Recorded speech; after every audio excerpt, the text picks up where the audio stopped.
વાત કરીએ અમરેલી જિલ્લાની તો લીલિયાના બવાડી ગામે ખાણ ખનીજ વિભાગે દરોડો પાડ્યો હતો। બવાડી ગામની શેત્રુંજી નદીમાં રેતીની ચોરી થતી હતી। અમરેલી ખાણ ખનીજ વિભાગ દ્વારા દરોડો પાડતા નાસભાગ મચી ગઈ હતી। એક જેસીબી, એક લોડર, એક ડમ્પર અને 3 ટ્રેક્ટર જપ્ત કર્યા હતા।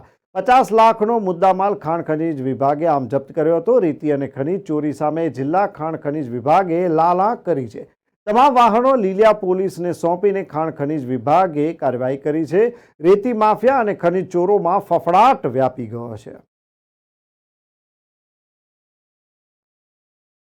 વહેલી સવારે પુસ્તક શાસ્ત્રી શ્રી અમરેલીની સૂચના મુજબ બવાડી ગામે શેત્રુંજી નદીમાં રેડ કરવામાં આવેલ, જેમાં સાદી રેતી ખનીજનું બિનઅધિકૃત ખનન કરતું એક જેસીબી, એક લોડર, એક ડમ્પર અને 3 ટ્રેક્ટર જપ્ત કરવામાં આવેલ છે, જે હાલ લીલિયા પોલીસ સ્ટેશન ખાતે રખાવવામાં આવેલ છે।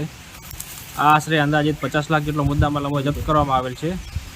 સદર તમામ વાહન ચાલકો અને તેના માલિકો વિરુદ્ધ દંડકીય રકમ વસૂલવા માટે આગળની કાર્યવાહી હાથ ધરવામાં આવશે।